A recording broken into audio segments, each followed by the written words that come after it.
Welcome to another episode of Your First 1,000 Clients. I'm your host, Mitch Russo. I am in business and work with clients every day. Together, we create businesses that serve others as our highest priority. I have a responsibility to find, curate, and deliver the best business building information possible. To do this, I cull through hundreds of profiles and interview requests to bring you the top leaders with incredible information that I think will serve you best. Today's guest started life in Silicon Valley and generates webinar signups by the thousand. He's promoted by some of the biggest names in our industry like Brian Tracy and Mike Pilsamy, all while giving back to other entrepreneurs with his incredible productivity products and events. Charles Byrd, welcome to the show. Thank you so much, Mitch. It's a pleasure to be here. My pleasure to have you, Charles, and I so much enjoy our conversations. Charles and I have been friends for some time now, and he is one of the smartest guys I know who is in the sticks of it and building his business every single day. So, hey, Charles, can you give us like a beginning? How did you get started in business? Can you tell us the story? You bet. Well, I guess going way back, it started with not being able to pick a degree to chase, so I got a business degree. So it started in school and learning that, and then went from school. I got a master's in information technology, worked in the Silicon Valley for 15 years. And interestingly enough, I had a few friends who started their own businesses, and it was the first time it dawned on me that my peer group could be successful entrepreneurs. And about the time they were buying their second homes in San Francisco, I thought, wait a minute, if they can do it, I can do it. And so I decided to leave the Silicon Valley, and I really wanted to change more people's lives for the better so that they can pursue their dreams and actually attain them. So chasing their goals and working in a very structured way to attain them, and also have a higher quality of life while they do it. So I dove in and decided to create my first product, a course that teaches entrepreneurs and professionals how to apply Evernote to their businesses and their lives. Since doing that, things have snowballed in a beautiful way to where we reach over 1 million people a year with our message, and we do that primarily through joint ventures with other leaders in the industry. Well, Charles, that's a fairly incredible story. I mean, someone to create their first course and to make it as successful as you did, that's accident. That takes some skill and it takes some work. And I know that you're here to share some of that with us. So what did you do to start to get the type of popularity that you were receiving and the type of promotions that you were able to achieve with others? Well, even before my Evernote course was completed, I figured out that building quality relationships with other entrepreneurs and professionals would get me further down the path. So I started going to events and finding Facebook groups where my new peer group were hanging out and exchanging information and ideas, and basically looking for the movers and shakers, people who are actually getting traction, sharing really valuable content, and reaching out and connecting with them. So if you're online and doing that, it's simply a matter of identifying which places online these folks are hanging out, liking and commenting back on their posts. And one of the biggest tricks of all here is listening. You listen to what people are trying to accomplish, and then you find ways to support them to meet their goals. And by doing so, for one, it feels good because you're helping people, and two, it builds a lot of goodwill. People like being helped. Go figure. Go figure. Yeah, so relationship building has been fundamental to my strategy, and the overused but very true saying, it's who you know, not what you know, is a massive boon to growing a business quickly. And basically, by listening and connecting with people, showing up at events, putting the effort in, fly around the country or the world to learn and to share and speak, it opens all kinds of doors. So we can dig into that as deep as you'd like. Sure. Here's the thing I wanted to ask you about the course. You said it was your first course. How did you decide that that was the first course you were going to build? So whether scientific or not, this was the process. I listed out all the things that I'd be capable of creating a course on, things that were already proficiencies. And then I narrowed it down to the things I felt actually very strong at. And then ultimately, I just reflected on what tool or system has personally enabled my success both in the Silicon Valley as a director at a billion-dollar software company to starting my own business. And at the top of the list was Evernote. And I have very specific ways I use it and teach it beyond just simply how the tool works, but workflows that allow you to apply it to your business and your life so that you can have less stress, find what you need within 5 seconds. I call it your 5-second superpower. And so just reflecting on my own productivity, I thought, hey, this works so well for me. I want to enable other people to have this superpower. So I had this list of things, started crossing off the ones below, and I'm like, well, I've got to start somewhere, and this is a beautiful way to help people. So I dove in on that. I got certified by Evernote. I'm an Evernote certified consultant. Actually, just yesterday, Evernote invited me to their campus. I met with their CEO again. They had me do a Facebook Live for their audience, and we had thousands of people around the globe tuning in. So it's really morphed into pretty much beyond what I ever expected when I headed down the path. Of course. It seems in a sense like you become the spokesperson for Evernote in productivity, which is an amazing place to be. Wouldn't you agree? Yeah, definitely. And to be able to build a course that's impacted so many lives to the point, as you mentioned, working with people like Brian Tracy, I used to read his books and learn so much from him. And it's such an honor to have him share this message with his audience. Even his courses link to my courses inside, and working with partners like Eben Pagan and real titans in the productivity and business building space. And it's really based on passion and actually helping people, along with just being the kind of person you'd like to be when you work with others. It goes a long ways. Of course. And again, these are things that people really need to hear. It's so important that you be the people that others want to work with. I love the way you said that, Charles, and it's true.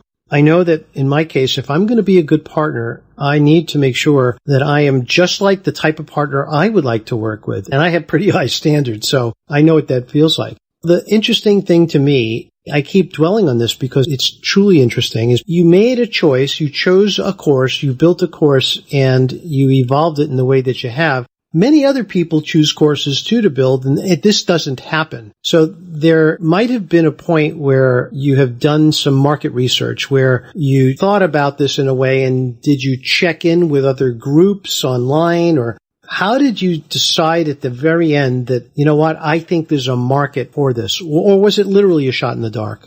Well, it was actually somewhat of a hybrid. In one sense, it was a shot in the dark because I just reflected on what helps me the most. But another thing I noticed when I would go to conferences and places and people ask what you do, and I'd explain my Evernote course, and their eyes light up for a minute because they've at least heard of Evernote instead of some people's 30-second intros and you have no idea what they're talking about. So their eyes light up for a second, and then the next thing out of their mouth unequivocally is, I have it, but I know I could be using it more. And that happens consistently and universally, which really clued me into the fact people know this is a valuable tool, but they also know they're not harnessing it or embracing it because they haven't actually been given the workflows to evolve it. And my workflows were created from suffering. I was in high-pressure corporate situations where I needed information very quickly, and it induced enough stress that I decided to fix it.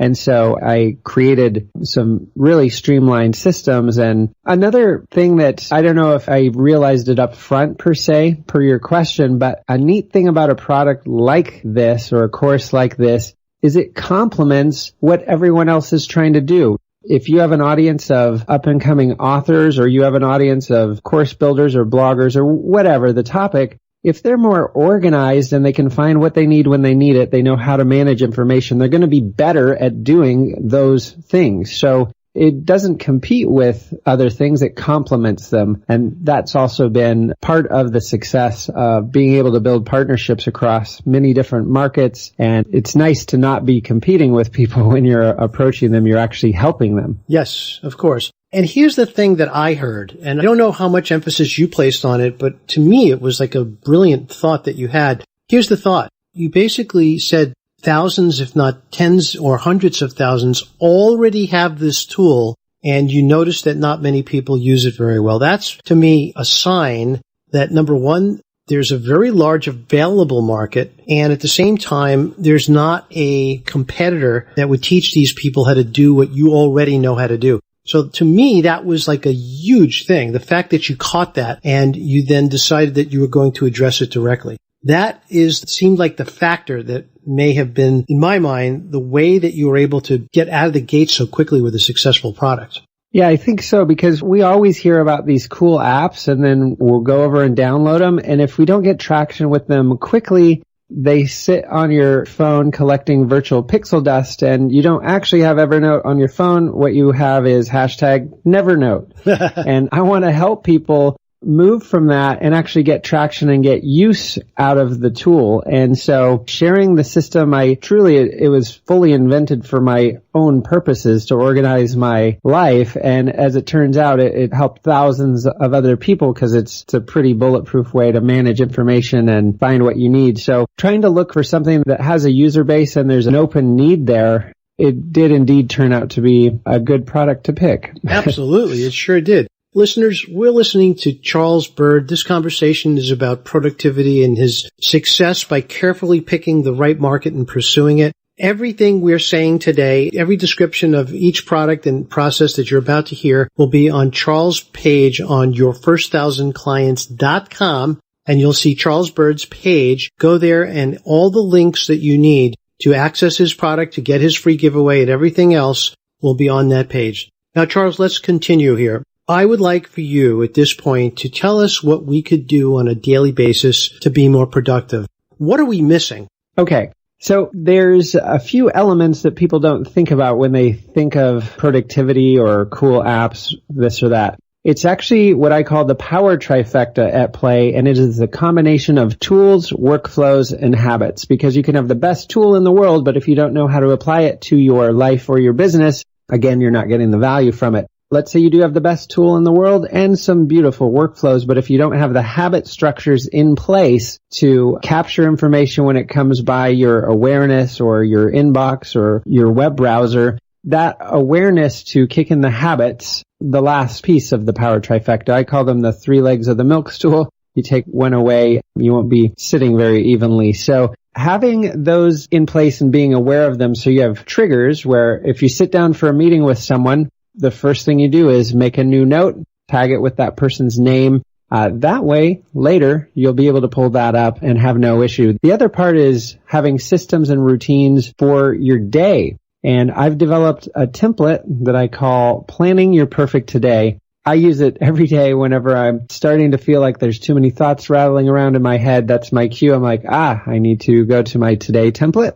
And I have a shortcut to it in Evernote. I will click on it, copy it, paste it to a new note. And it's got an area to get things off your brain. This is a getting things done concept where we have these ideas rattling around. We want to get them out so we can think clearly, analyze them, prioritize them. And then the template also has your top 3 goals for that day. So you can look at what's going on, put the top 3 in there, and then set what's called a Pomodoro timer, a 25-minute timer where you work solely on your most important items first so you can get traction and in the day with that satisfaction that you accomplished what you set out for versus that feeling like I've been busy all day, but I didn't touch my top priorities. It's a very empty feeling. And so designing that into your daily planning and workflow can alleviate that stress and give you traction and build your momentum. Yeah, it sounds like a very well-organized system in the sense the way you use it is, again, perfect for the way you do it. We have heard the term multitasking all of our lives.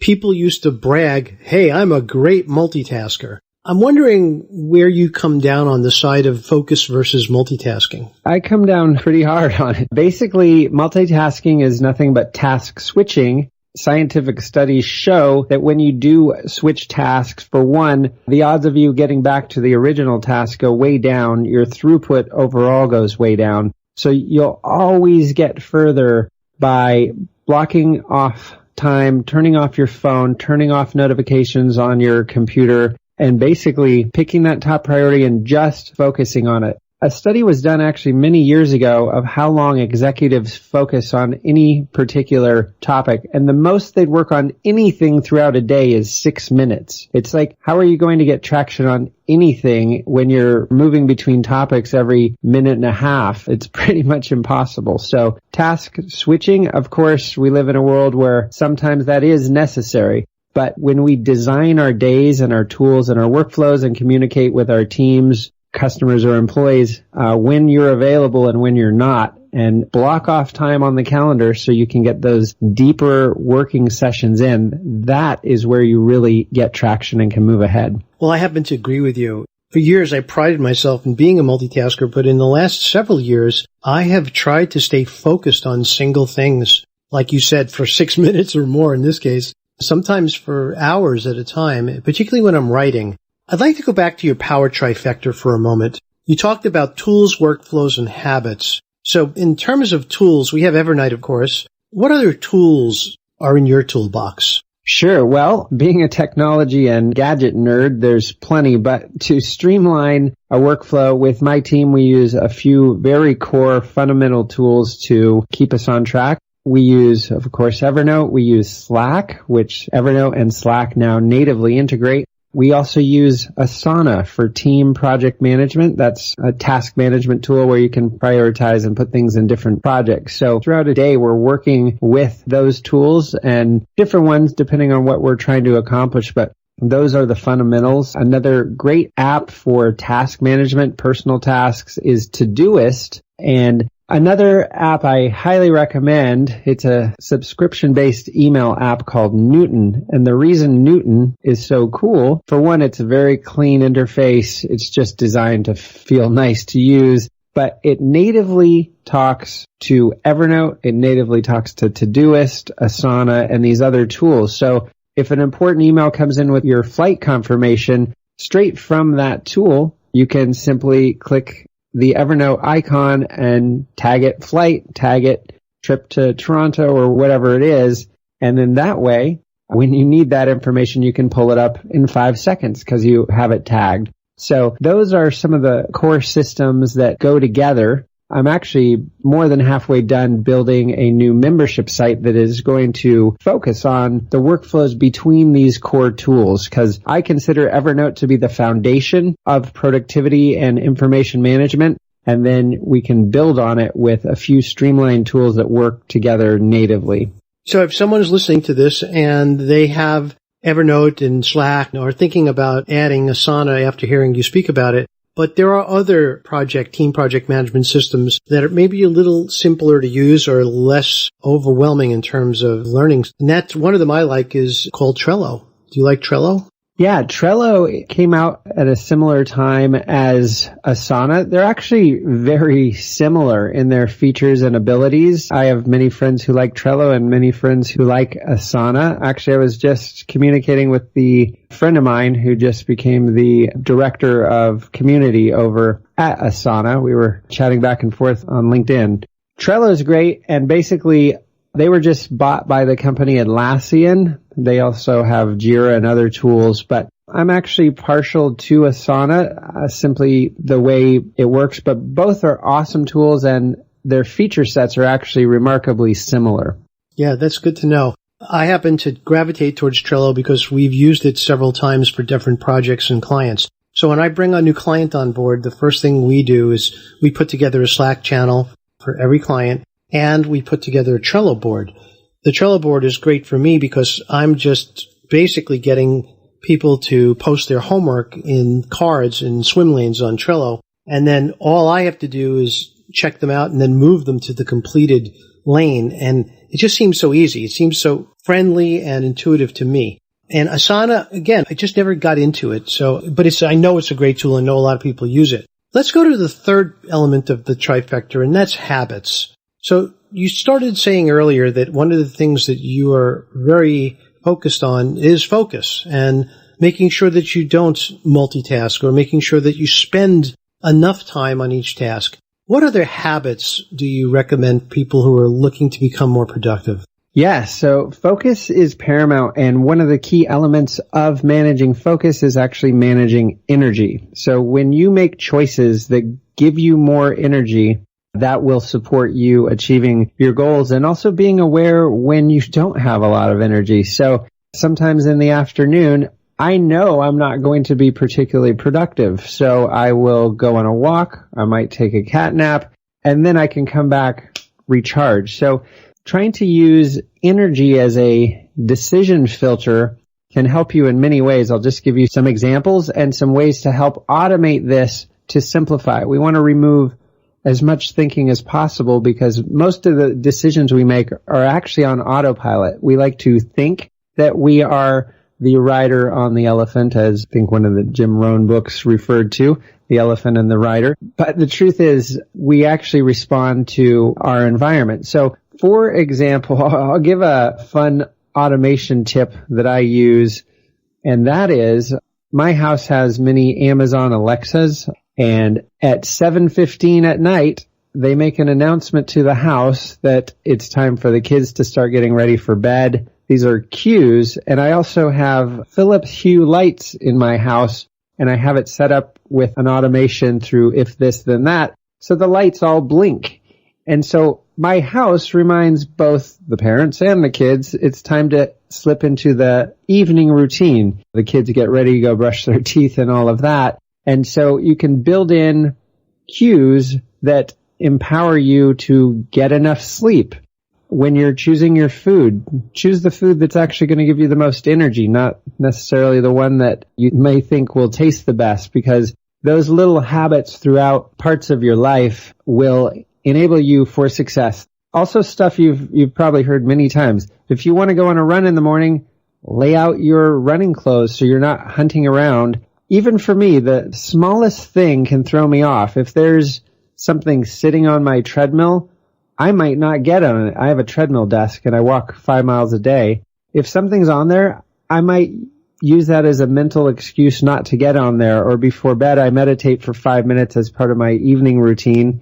And if there's clothes on the chair, I might not do it. So clearing the path to just make things easy. If that chair is open and inviting, I'm going to sit down and do it. And if the treadmill's clean and ready, when I walk in my office in the morning, I'll just jump on there for my first meeting. So it's designing an environment that builds toward your success. Well, again, it's something we both have in common. We both use those types of habits to keep our life regulated. And I'll tell you some of mine, Charles. I actually get up every morning at 6 a.m. or 6:10, and I immediately jump online with my development team in India. They're the folks who built the resultsbreakthrough.com system. And every day I check to see what progress has been made. And at that point, I have a cup of bulletproof coffee to get started. And then I go sit down in a quiet place with my coffee and I read different texts from different eras of time. So this latest text I'm reading is the Tao Te Ching. And I'm making notes every day from the Tao and I'm putting it in the notebook. And I ask myself a critical question every morning. And that question is something that I can remember to focus on throughout the day. So I write what I'm grateful for. I write a quote from what I'm reading, no matter what that is, and I write my question. That's how I start my day. And then I get into the car and I drive to the gym. See, for me, I have a machine in the house, but I never use it. It's just impossible for me to kind of say, oh, well, it's right there. I could use it any time. I need to literally take the step of getting in the car, driving 15 minutes, going to the gym, getting my workout done. Then I come home and I am set to begin my day. My day starts, it's between 10:30 and 11 a.m. Eastern time. And I usually work till about 8 o'clock at night, 7 to 8, where I am able to take care of all my friends on the West Coast, and most of my client appointments are in the afternoons as well. So that's the basis for my habits. Now, you said something about food, and you said choose food that gives you more energy. That's a very controversial statement. I mean, we have people listening who are paleo, who are vegan, vegetarian, who are McDonaldin. I mean, McDonaldin. I mean, give me an idea of what you think the foods you choose. What type of foods do you guys choose? Okay, so I'm mostly vegan, although we do make organic pizza from time to time. But basically, and I know not everyone thinks this way or will agree with it, so that's fine with me, but like in the morning, I want a health shake, we have this organic food box that gets delivered, and I want kale, collard greens, whatever. The greener and healthier, the better. And then throw in some blueberries. We have a Vitamix shake blender. And throw that stuff in, and your body just sings when you do that. And so I always default to the healthiest food I can find. And this is not meant to brag. It's meant to make a point. I basically weigh what I did in high school. And I never have to struggle with certain things where someone might say, I want to lose 10 or 15 pounds, and that's great. But if you have a diet that makes it so you never have to try, because it's just part of how you live, life's easier. And so it's about the little choices and the routines on the way that become normal for you, because so many of us struggle with influxes and then they're doing cleanses or this or that. My opinion is, instead of setting a goal and then dropping down and hitting it, and then you go back to, quote, normal, which evolves the same problem that happened the first time, why not design a lifestyle that omits you from those problems and you can just not even think about it anymore? You have a way to maintain your ideal. Sounds like the power trifecta here is the way to go. And I love the habits that you've developed, and I'm a big believer in all three of your trifecta items. So we're definitely on target with that. Let's switch gears for a second, Charles. I have a couple of questions I want to ask you, and these are the questions that I believe really help my listeners get to know you better. So here's the first question. Who in all of space and time would you like to have 1 hour to enjoy a walk in the park, a quick lunch, or an intense conversation with? Well, let's go with Mitch Russo. Now, let's see. I don't know. That's a big question when you add in all of space and time. Now I've got a few answers bouncing around, but it would be fun to meet Einstein. It would be fun to have a beer with Obama, I am sure. Actually, Elon Musk would be awesome to chat with for a while. That guy's fascinating. He sure is. Did you get a flamethrower? Did I get a flamethrower? Oh, you didn't know Elon is now selling flamethrowers to his fans, I guess. I don't know. I think I saw this somewhere on Instagram where he is literally I think he sold 20,000 flamethrowers to people that know him through the Boring Company. I mean, he is one interesting guy. He is someone who literally is in a place today where I don't think any entrepreneur has been in a long time. Steve Jobs, I think, is the person who's compared the most to Elon Musk. Yeah, the thing I just respect so much about him, there's a few things I can see how they've provided value, but I don't particularly respect in the sense that working ourselves to death without having a life is probably a missed opportunity, considering you only get one. But that said, the way that he can disrupt industries and fight back against old arguments by designing technology that makes the old arguments a joke, by making the fastest sports cars in the world that have no electric motor in them, or making rockets that land and cut the cost down. That innovative approach, the Gigafactory. One of my former colleagues is the chief technology officer at Tesla, and one of my good friends, Brian, is a project manager over in the Sparks facility at the Gigafactory. I watch those rocket launches on the YouTube live streams. Like, you can see the future right in front of you, and it's exhilarating. You're right. It is amazing. And I am a big fan of Elon's as well. So here's the grand finale question. This is the change the world question. So you ready? Mm-hmm. So what is it that you are doing or would like to do that truly has the potential to literally change the world? Well, I chased the concept of bringing productivity to people because of a personal story about my mom, and I'll keep it brief, but basically she's a busy professional in the healthcare industry as a OB nurse.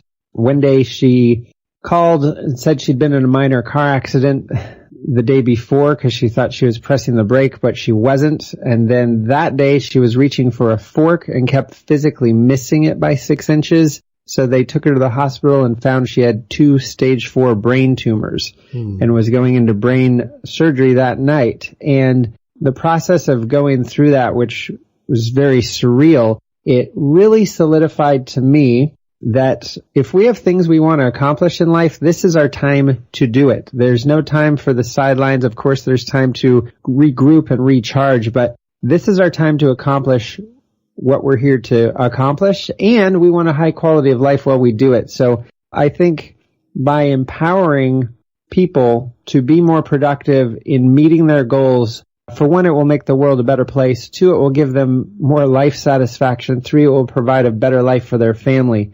And in caring for my mom for the last year of her life, it really crystallized for me. And that was one of the reasons I decided to, instead of reach 6,000 people at a billion-dollar software company with my training, now I reach over 1 million people a year, and I can make a lot bigger impact. So I think streamlining a path to people's success with productivity tools and concepts will make the world a better place, and already has.